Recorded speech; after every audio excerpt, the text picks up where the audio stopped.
Tanggal 17 Agustus, hari ke-230.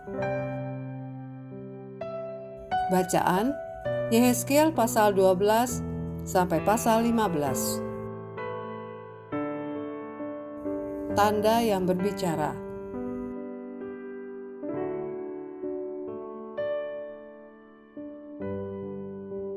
Garis besar.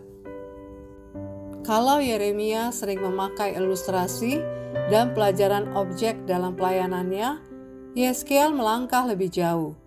Ia melakukan aksi dramatis semacam pantomim dari Tuhan untuk menggugah rasa ingin tahu dan perhatian orang-orang. Salah satu aksinya, ia mengemas barang-barang rumah lalu menggali lubang di tembok kota dan keluar lewat situ. Semua itu adalah gambaran yang jelas tentang apa yang akan terjadi. Deportasi umat Yehuda dan kehilangan segala sesuatu yang mereka sebut rumah.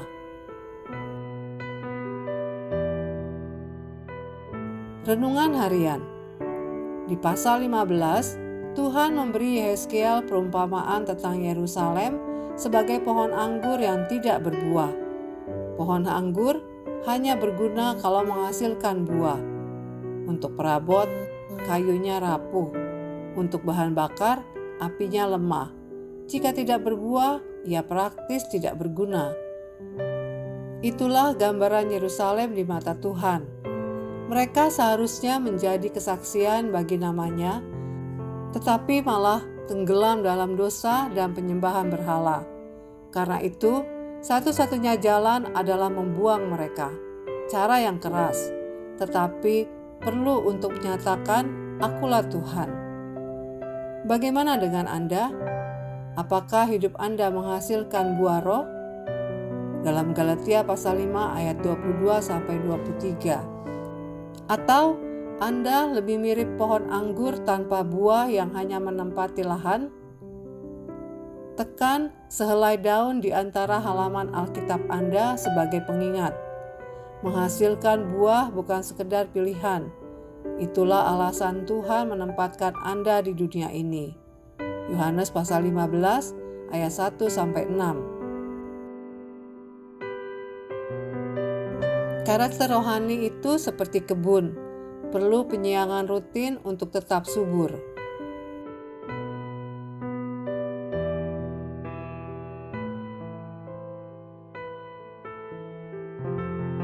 Pendalaman.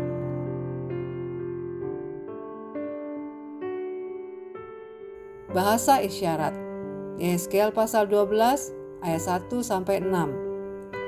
Tindakan Yehezkiel adalah simbol dari kehendak Allah dan keadaan umatnya. Cobalah lengkapi daftar 10 tanda Yehezkiel berikut, yang masing-masing mengajarkan satu kebenaran ilahi. 1. Referensi pasal 4 ayat 1-3. Tanda yang disebutkan. 2. Referensi pasal 21 ayat 1-17. Tanda yang disebutkan.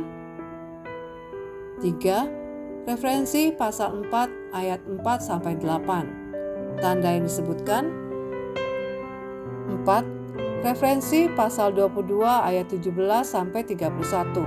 Tanda yang disebutkan. 5. Referensi pasal 4 ayat 9-17. Tanda yang disebutkan. 6. Referensi pasal 24 ayat 1-14. Tanda yang disebutkan. 7. Referensi pasal 5 ayat 1-17. Tanda yang disebutkan. 8. Referensi pasal 24 ayat 15-27. Tanda yang disebutkan. 9.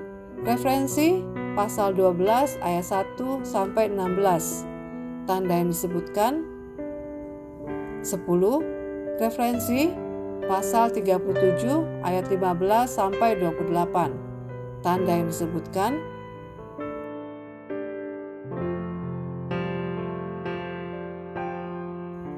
Nama-nama besar di tempat asing. Yehezkiel pasal 14 ayat 20. Kalau di Yeremia pasal 15 ayat 1, Tuhan berkata bahkan doa Musa dan Samuel tak akan menyelamatkan Yehuda. Kini di Yeskiel pasal 14 ayat 20, Tuhan menyebut bahwa sekalipun Nuh, Daniel, dan Ayub berada di Yerusalem, kehadiran mereka tidak akan menyelamatkan kota itu.